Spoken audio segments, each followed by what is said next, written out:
Halo Sobat PSI, selamat siang, selamat datang di podcast kita hari ini. Di sini kita mau ngobrol bersama Pak Fauzi, dosen kita. Oh ya Kak, bisa ceritakan sedikit tentang masa kuliah Bapak nggak? Kuliah yang mana nih? Yang D3 atau yang sampai S2? Semuanya Pak, boleh. Boleh, oke. Saya kuliah itu diawali di D3.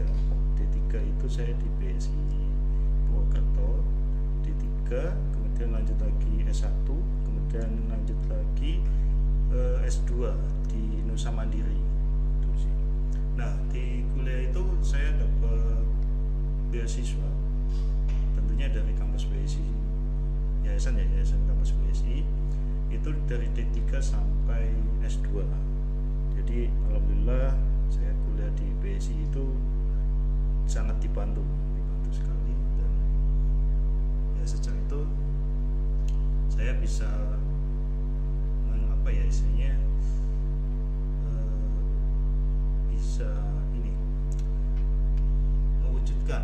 mewujudkan cita-cita orang tua saya yang pengen anaknya kuliah sampai tinggi lah.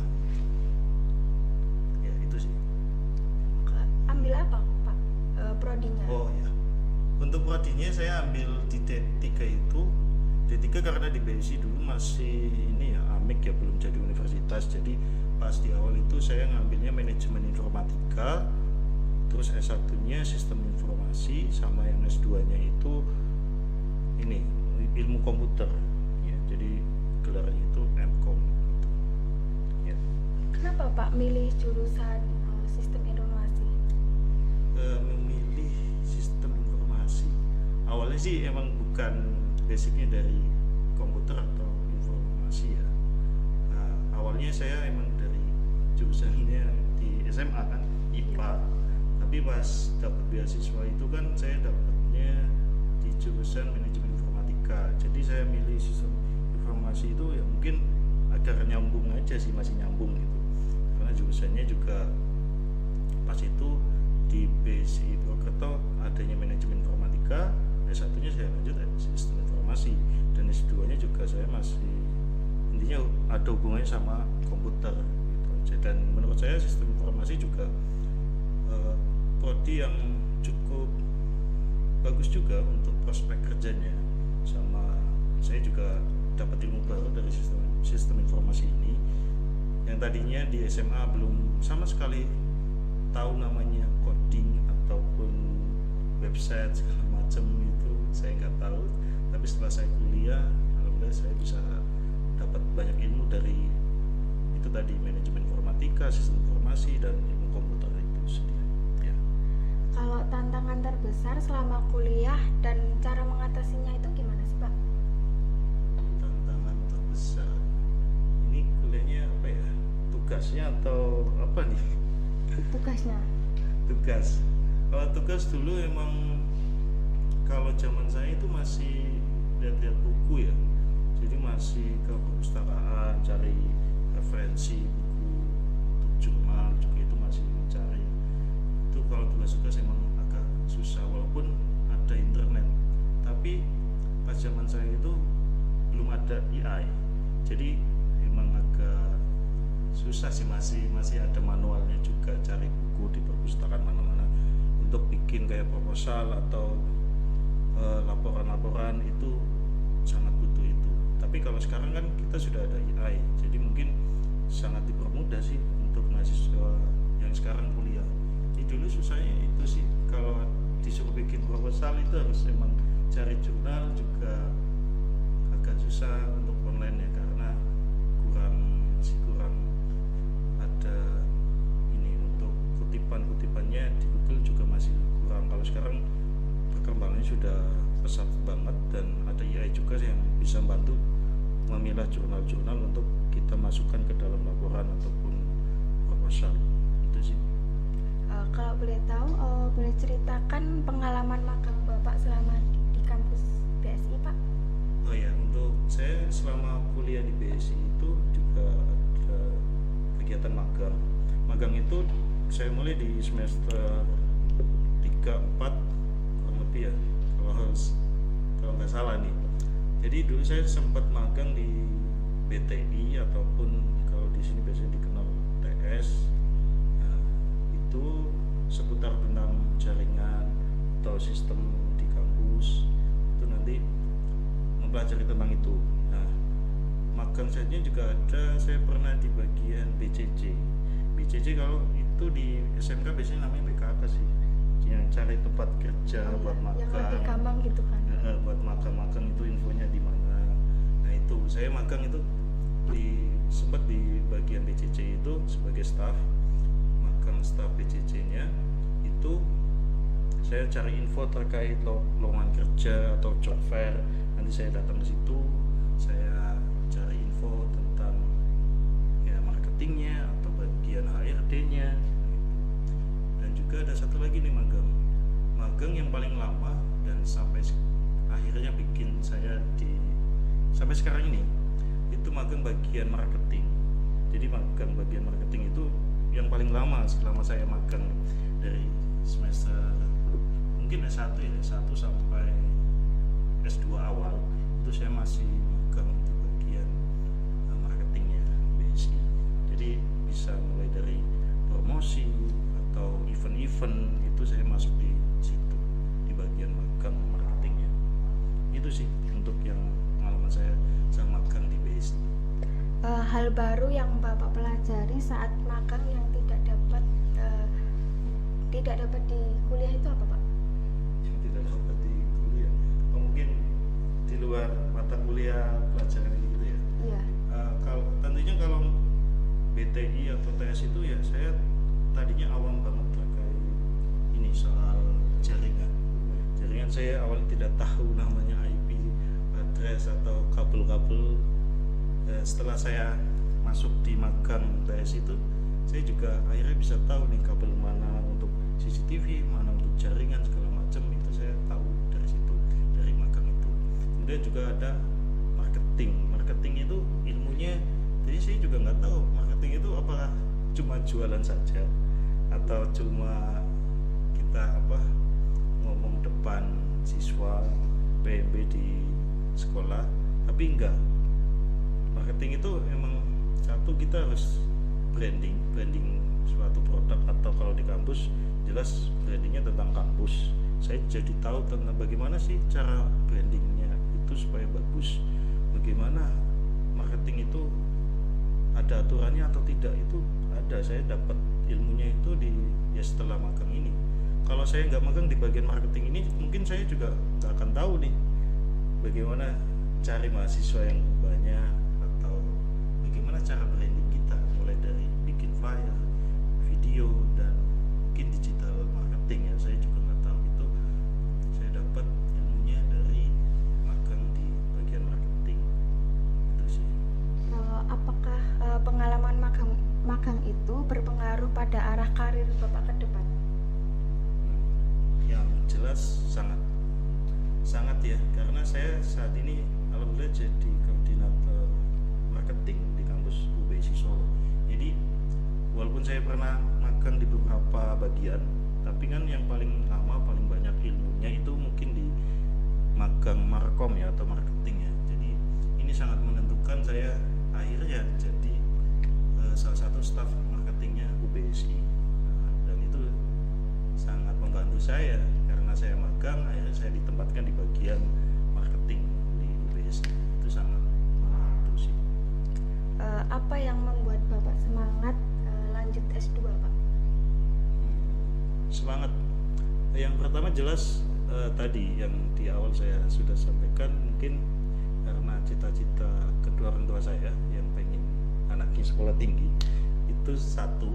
Yang kedua, memang karena ini beasiswa ya, beasiswa, jadi saya pengen manfaatin beasiswa itu dengan baik. Dan juga saya pengen lebih tahu lah bagaimana sih S2 itu kuliahnya kayak apa, karena di keluarga saya pun belum ada yang S2. Jadi mungkin salah satunya ini jalannya nih, beasiswa dari BSI, saya dapat S2, ya udah lanjutin. Dan saya juga pengen dapat ilmu yang lebih nantinya di S2 itu, makanya saya memilih lanjut untuk di S2. perbedaan yang paling terasa antara S1 dan S2 itu apa, Pak? Perbedaannya jelas di perkuliahan sama tugas-tugasnya. Biasanya kalau di S1 itu saya masih belum, pas zaman saya itu masih belum fokus banget untuk terkait jurnal-jurnal. Tapi pas di S2 itu malah disuruh, pernah nih suatu hari itu di satu hari ada tugas bikin jurnal, itu harus jadi, itu bisa 1 sampai 2 jurnal. Nah, padahal secara logika ya bikin jurnal itu nggak gampang, masa sih 1 hari harus jadi. Nah itu 1 hari full saya dan kelompok saya itu ini mempelajari beberapa jurnal dan nanti buat referensi kita. Nah di situ nanti kita kumpulin, kita ringkas, jadiin sebuah jurnal lagi yang ada novelty-nya juga, ada pembaruannya juga. Jadi beda dengan jurnal yang sudah ada di situ. Dan juga S2 itu kita mencoba penelitian yang baru sih. Kita emang baca penelitian yang sebelumnya, tapi kita baca lagi penelitian yang baru supaya kita punya hasil yang lebih atau mungkin beda dari penelitian yang terdahulu gitu sih. Dan perkuliahan di S2 itu dosennya kebanyakan pakai bahasa Inggris semua gitu sih kalau di S2. Kalau S1 masih sama lah, hampir D3 dan S1 masih agak sama. Kalau tips yang bisa Bapak berikan untuk mahasiswa yang ingin lanjut S2 itu apa, Pak? Tipsnya, kalau kalian punya kemampuan, mungkin intinya niat dulu sih. Kalau nggak punya niatan untuk lanjut kuliah, ya mungkin nggak usah kuliah aja, mending kerja aja gitu. Karena S2 itu mungkin satu ya, ini harus wajib ya istilahnya niat buat mikir yang jelas. Nanti ngerjain tugas kayak bikin jurnal, penelitian segala macem, itu harus punya niatan yang emang benar-benar mau lanjut. Nah, itu. Kemudian satu, cari beasiswa. Beasiswa itu sebenarnya banyak sih, gak cuma di kampus kalian masing-masing. Nah, di negeri itu beasiswa LPDP segala macam itu banyak, dan itu mungkin, dan perusahaan juga ada tuh sebagian yang kayak mungkin beberapa perusahaan yang membuka S2 untuk mahasiswa, itu banyak, baik S1 ataupun S2. Nah, itu bisa dimanfaatkan di situ. Dan mungkin ya biasanya yang S2 itu kalau titelnya lebih tinggi ya dibanding S1, kalau kerja mungkin lebih, untuk gaji juga akan lebih tinggi dibanding S1. Tapi ya itu kembali lagi ke kitanya. Kalau kita nggak niat untuk sekolah lagi, ya udah nggak usah. Nah, itu sih untuk tips dari saya. Kalau kenapa akhirnya memilih jadi dosen setelah lanjut S2, Pak? Jadi dosen ya. Jadi dosen ini sebenarnya emang bukan cita-cita saya dari awal. Nah, tapi ya karena jalannya waktu dan saya juga dapat beasiswa di BSI. Nah, ini mungkin salah satu bentuk terima kasih saya untuk BSI. Saya jadi dosen di kampus BSI sekaligus juga stafnya di Yayasan BSI. Nah, jadi dosen ini sebenarnya asik gak asik sih. Kalau saya nilai mungkin ya, saya baru tahu nih setelah jadi dosen, ternyata jadi guru seperti ini ya. Nah, bisa mungkin yang saya dulu itu gambaran saya jadi dosen, jadi guru itu akan susah, apalagi menghadapi anak-anak yang mungkin yang udah muda ya, beda-beda karakternya, terus mungkin apalagi anak kuliahan kan bebas kan, gak kayak anak SMA atau SMP itu. Nah, susahnya di situ mungkin. Tapi saya coba sih untuk sekarang coba untuk jadi dosen yang lebih baik dan berguna juga demi bangsa dan negara. Itu. Karena saya alhamdulillah ini kan, karena dosen itu punya tridharma yang mungkin harus kita wajibkan ya, kita ikuti.